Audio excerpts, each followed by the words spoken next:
बुद्ध क्यों ईश्वर को मानने से इनकार किए? दोस्तों, आपके दिमाग में भी कभी न कभी यह सवाल जरूर आया होगा कि ईश्वर है या नहीं। तो चलिए जानते हैं आज की इस कहानी के माध्यम से बुद्ध ने क्यों कहा कि ईश्वर नहीं है। दोस्तों, गौतम बुद्ध अपने जीवन काल में अपने प्रवचनों से मानव जीवन में क्रांति लाई थी और हम जानते भी हैं कि गौतम बुद्ध की बातों में जीवन जीने की कला की चाबी छुपी हुई है। उनके जीवन में घटित हुई घटनाओं से बहुत कुछ सीखने को मिलता है। ऐसे ही एक घटना के बारे में आज मैं आपको बताऊंगा। गौतम बुद्ध के समय में एक सवाल उनसे अक्सर पूछा जाता था। दोस्तों, आज के इस लेख में हम जानेंगे कि गौतम बुद्ध क्यों ईश्वर को मानने से इनकार किए, कि ईश्वर है या नहीं। और हर बार बुद्ध एक अलग जवाब देते थे। ईश्वर के बारे में पूछा गया यह सवाल आज भी पहेली है और बुद्ध के समय में भी पहेली ही था।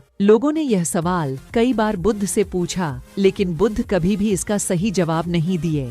एक बार की बात है, एक ज्ञानी पंडित गौतम बुद्ध का प्रवचन सुनने आया करता था और वह पंडित उनकी बातों से सहमत भी था। वह मानता था कि गौतम बुद्ध एक ज्ञानी पुरुष हैं। एक बार बुद्ध ध्यान की मुद्रा में बैठे हुए थे और वह व्यक्ति उनके पास गया और उनसे पूछा कि बुद्ध, कृपया आप मुझे बताएं कि ईश्वर है या नहीं। मेरी आपसे प्रार्थना है कि आप मेरे सवाल का मुझे सही जवाब दें। बुद्ध के बारे में यह कहा जाता है कि वह कभी भी किसी भी प्रश्न का सीधा जवाब नहीं देते थे और मेरा यह मानना है कि बुद्ध को सचमुच ज्ञान प्राप्त हुआ था। वह उस ईश्वर का अनुभव कर चुके थे और कोई भी व्यक्ति जो इस अनुभव को प्राप्त कर चुका हो वह कभी भी ईश्वर के बारे में या ज्ञान के बारे में सीधा सीधा कभी नहीं बताता।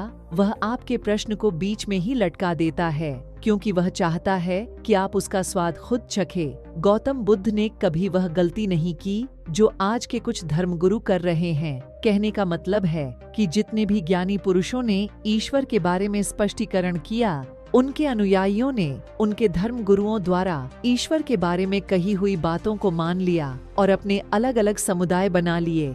फिर क्या हुआ, आप यह देख ही रहे हैं। उन गुरुओं द्वारा दी गई प्रामाणिकता के आधार पर आज वह सभी समुदाय एक दूसरे के दुश्मन बने हुए घूम रहे हैं और हथियारों के दम पर यह प्रमाणित करना चाहते हैं कि मेरा गुरु सही है, मेरा ईश्वर सही है।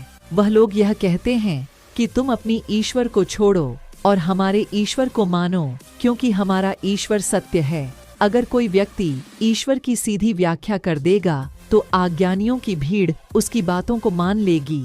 वह भी ईश्वर का अनुभव कभी नहीं करेगी। वह भीड़ तो केवल आपकी कही गई बातों के आधार पर किताबें लिख देगी और हाथ में तलवार लेकर चल पड़ेगी कि हम अपने समुदाय को बढ़ाएंगे, अपने धर्म को बढ़ाएंगे, प्रचार प्रसार करेंगे। शायद बुद्ध इस बात को जानते थे, इसीलिए उन्होंने कई बार ईश्वर के वजूद को भी नकारा।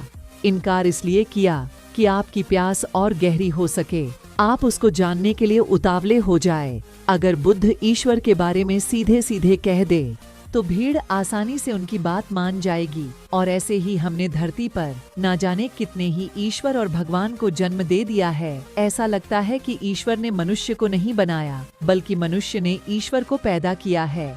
तो दोस्तों, गौतम बुद्ध की कहानी से हमें क्या शिक्षा मिलती है कि भगवान को मानना नहीं बल्कि जानना चाहिए और उसका अनुभव लेना चाहिए। ईश्वर को जानने के लिए सिर्फ एक ही रास्ता है और वह है ध्यान। ध्यान में जितनी गहराई से जाओगे उतना ही तुम्हारा ईश्वर के प्रति अनुभव होता चला जाएगा और तुम्हारे सभी प्रश्नों के उत्तर भी तुम्हें मिल जाएंगे।